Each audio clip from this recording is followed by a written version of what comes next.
नमस्कार मैत्रिणींनो, मी रुपाली. माझ्या यूट्यूब चॅनलमध्ये तुम्हा सर्वांचं मनापासून स्वागत आहे. तर मैत्रिणींनो, आता सध्या पावसाळ्याचे दिवस चालू आहे.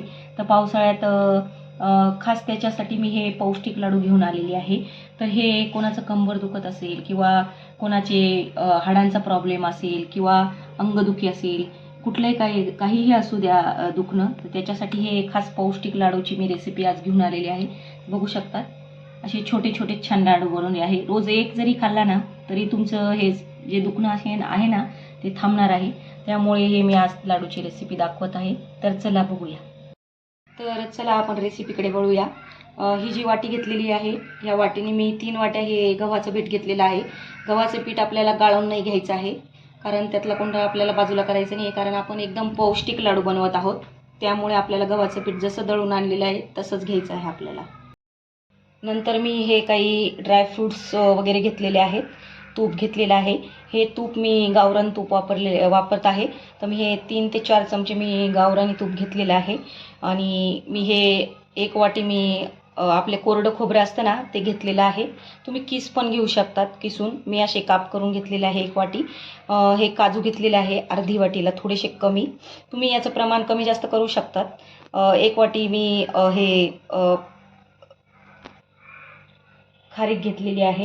ही आपण जे पौष्टिक लाडू बनवत आहे तर त्याच्यासाठीच आपण हे अळीव म्हणता याला, तर हे घेतलेलं आहे मी 1 वाटी. तुम्ही याचं बी प्रमाण कमी जास्त करू शकतात. बदाम घेतलेले आहे अर्धी वाटीला थोडेसे कमी. हा मी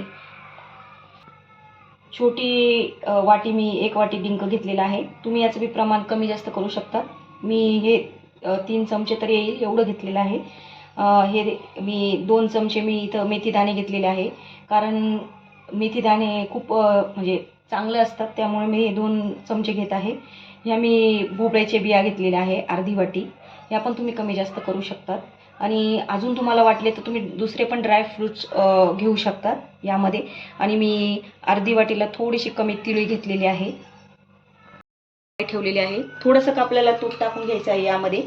आणि सगळ्यात आधी आपल्याला हे जे खोबरं आहे ते आपल्याला व्यवस्थित भाजून घ्यायचं आहे. असे छान गोल्डन होईपर्यंत आपल्याला व्यवस्थित भाजून घ्यायचे आहे. आता मी हे काढून घेते. परत थोडंसं तूप टाकायचं आहे. थोडाच तुपाचा वापर करायचा आहे आपल्याला भाजण्यासाठी सर्व. आता मी खारीक टाकलेली आहे, ती पण आपल्याला छान अशी भाजून घ्यायची आहे. खारीकच्या ऐवजी तुम्ही खारीकची जी पावडर येते मैत्रिणींनो बाजारामध्ये, ती पण घेऊ शकतात. पण मी खारीक घेतलेली आहे. आपली खारीक छान भाजून झालेली आहे. आता मी काढून घेते. आता अळीव भाजून घेत आहे मी. आता सगळं मी एक सगळं व्यवस्थित भाजून घेणार आहे. ही अळीव असते ना मैत्रिणींनो, ज्यांचे कंबर पाय दुखतात किंवा अंग दुखतं, त्याच्यासाठी आपण ही खास टाकायची आहे लाडूंमध्ये. त्यामुळे मी ही टाकत आहे. खूप पौष्टिक आणि औषधी आहे ही, त्यामुळे हिचा अवश्य वापर करायचा लाडूंमध्ये.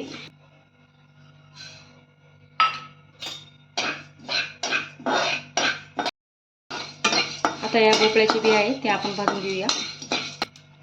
लाडूंसाठी ह्या सुद्धा बिया खूप पौष्टिक असतात, त्यामुळे नक्की वापरायच्या या. आता छान बिया भाजून झालेल्या आहेत. आता मी आपण काढून घेते. काजू आणि बदाम मी एकत्रच भाजून घेत आहे. थोडंसं की यामध्ये तुपाचा वापर करायचा आहे आपल्याला आणि भाजून घ्यायचं आहे व्यवस्थित. काजू बदाम पण छान झालेले आहेत. आता मी काढून घेते. मेथी दाणे आपण भाजून घेऊया. मेथी दाणे मी काढून घेतलेले आहे. 2 चमचे मी इथं तुपाचा वापर करत आहे. आता आपल्याला डिंक आहे ना मैत्रिणींनो, तो तळून घ्यायचा आहे आणि बारीक गॅस करायचा आहे आपल्याला, कारण डिंक जर फुल गॅसवर जर तळला तर तो जळून जाईल. त्यामुळे आपल्याला डिंक हा बारीक गॅसवरच आपल्याला तळायचा आहे. आणि डिंक असा जर जाड असला तर थोडासा बारीक करून घ्यायचा, मग तळायचा आहे, कारण तो तळायला वेळ जातो मोठा असला तर खूप. हे बघा, असं हलवत राहायचं आहे, म्हणजे छान हळूहळू बारीक फ्लेमवर छान तळला जातो आपला डिंक. झालेला आहे मैत्रिणींनो. मी काढून घेते आता तो पण वाटीमध्ये. हे तूप आहे मैत्रिणींनो, याच्यातच आपल्याला आहे ना गॅस एकदम बारीक ठेवायचा आहे. याच्यामध्येच आपल्याला गव्हाचं पीठ टाकायचं आहे आणि व्यवस्थित अगदी खमंग गोल्डन ब्राऊन होईपर्यंत आपल्याला बारीक गॅसवर एकदम व्यवस्थित आपल्याला हे गव्हाचं पीठ भाजून घ्यायचं आहे.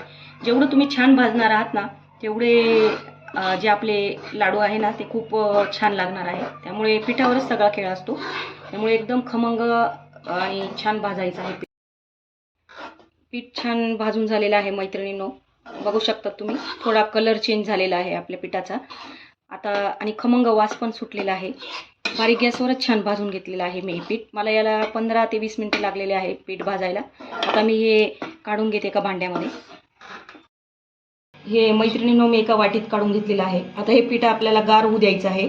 तोपर्यंत मी हे जे सगळे ड्रायफ्रूट्स आहेत आणि हे सगळं आहे ना, हे मी सगळं भाजून घेतलेलं आहे. तर आता हे मी सगळं याची बारीक पावडर करून घेणार आहे. फक्त डिंक आहे ना मैत्रिणींनो, तो आपल्याला जाडबारीकच ठेवायचा आहे. मी अगदी थोडंसंच त्याला गरकी मारून घेतलेली आहे. बाकी सगळं आपल्याला तुम्हाला जसं वाटेल, मी थोडं जाडबारीक करत आहे किंवा बारीक पेस्ट पण केली तर चालेल. आणि डिंकाला थोडं जाडबारीक ठेवायचं, म्हणजे दाताखाली आलं ना लाडूच्या खूप छान लागतं ते. सगळं आपण दळून घेतलेलं आहे मैत्रिणींनो. आता मी हे मिक्स करून घेते पिठामध्ये व्यवस्थित. सगळं आधी मिक्स करून घ्यायचं आहे आपल्याला सगळं, म्हणजे एकजीव झाल्यावर आपल्याला याच्यामध्ये आपल्याला गुळाचा वापर करायचा आहे. कारण आपण हे सगळं पौष्टिकच वापरलेलं आहे लाडूमध्ये. कारण हे कंबरदुखी, पाठदुखी त्याच्यासाठीच आपण हे लाडू बनवत आहोत. छान असं मिक्स झालं की आपल्याला कोणतंही एक वाटी किंवा काही बी भांडं घ्यायचं आहे. त्याने आपल्याला हे सगळं काही मोजून घ्यायचं आहे आपल्याला. कारण आपण हे मोजूनच आपण गुळाचं प्रमाण घेणार आहोत. आता हे बघा, ही वाटी घेतलेली आहे मी. ही एक वाटी झालं. ह्या वाटीने मैत्रिणींनो हे 2.5 वाटी भरलेलं आहे पीठ. तर आपल्याला गुळाचं प्रमाण असं घ्यायचं आहे की मी 1.5 वाटी गुळ घेणार आहे. तुम्ही कमी जास्त माप करू शकता. कारण मी याच्यात जी खारीक वापरलेली आहे ना काळी, तिचा पण गोडपणा असतो. त्यामुळे मी 1.5 वाटी गुळ वापरत आहे. तर आता मी गुळ किसून घेते. मी 1.5 वाटी गूळ किसून घेतलेला आहे मैत्रिणींनो. आणि हे मी 2 कप तेल घेतलेलं आहे. तुम्ही तुपाचा पण वापर करू शकता. मी तेलाचा वापर करत आहे. हे कढईत टाकून घ्यायचं आहे. आणि आपल्याला हा जो गूळ आहे ना, गूळ मी किसून घेतलेला आहे व्यवस्थित, तो पण यामध्ये ॲड करायचा आहे. आपल्याला याचा पाक वगैरे काही करायचा नाही आहे. आपल्याला फक्त गूळ आहे ना याच्यामध्ये वितळून घ्यायचा आहे. तेलाच्या ऐवजी तुम्ही तुपाचा वापर करू शकता.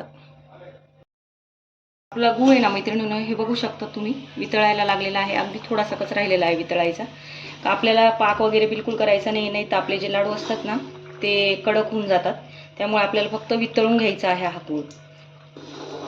गूळ आपला सगळा वितळून झालेला आहे मैत्रिणींनो. आता मी गॅस बंद करते. आणि हे मिश्रण आहे ना मैत्रिणींनो, याच्यामध्ये आपल्याला असं ओतून द्यायचं आहे. चमच्याच्या साहाय्याने आपल्याला हे असं मिक्स करायचं आहे, कारण खूप गरम आहे. असं व्यवस्थित. हे बघा मैत्रिणींनो, मी सगळं मिश्रण व्यवस्थित एकत्र करून घेतलेलं आहे. आता आपल्याला हे एका साईडला घ्यायचं आहे, कारण आपल्याला ते गरमच थोडं कोमट झालं की आपल्याला ते वाळायला घ्यायचे आहे लाडू. जर मिश्रण गार झालं तर लाडू वाळायला त्रास होतो. त्यामुळे असं एका कोपऱ्याला करून घ्यायचं आहे आपल्याला. आणि अशी तुम्हाला वाटेल त्या आकारात छोटे मोठे असे लाडू आपल्याला करायचे आहेत. हे बघा किती इझिली होतात. हे बघा,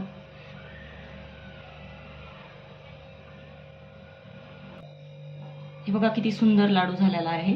आता मी सगळे लाडू करून घेते, मग तुम्हाला दाखवते. मैत्रिणींनो, किती छान लाडू आपले झालेले आहेत, बघू शकतात तुम्ही. एकदम पौष्टिक लाडू आहेत. तर नक्की ट्राय करून बघा माझ्या पद्धतीने. माझे व्हिडिओ आवडत असेल तर माझ्या चॅनलला सबस्क्राईब करा, लाईक्स करा, कमेंट करा आणि मला सपोर्ट करा. धन्यवाद.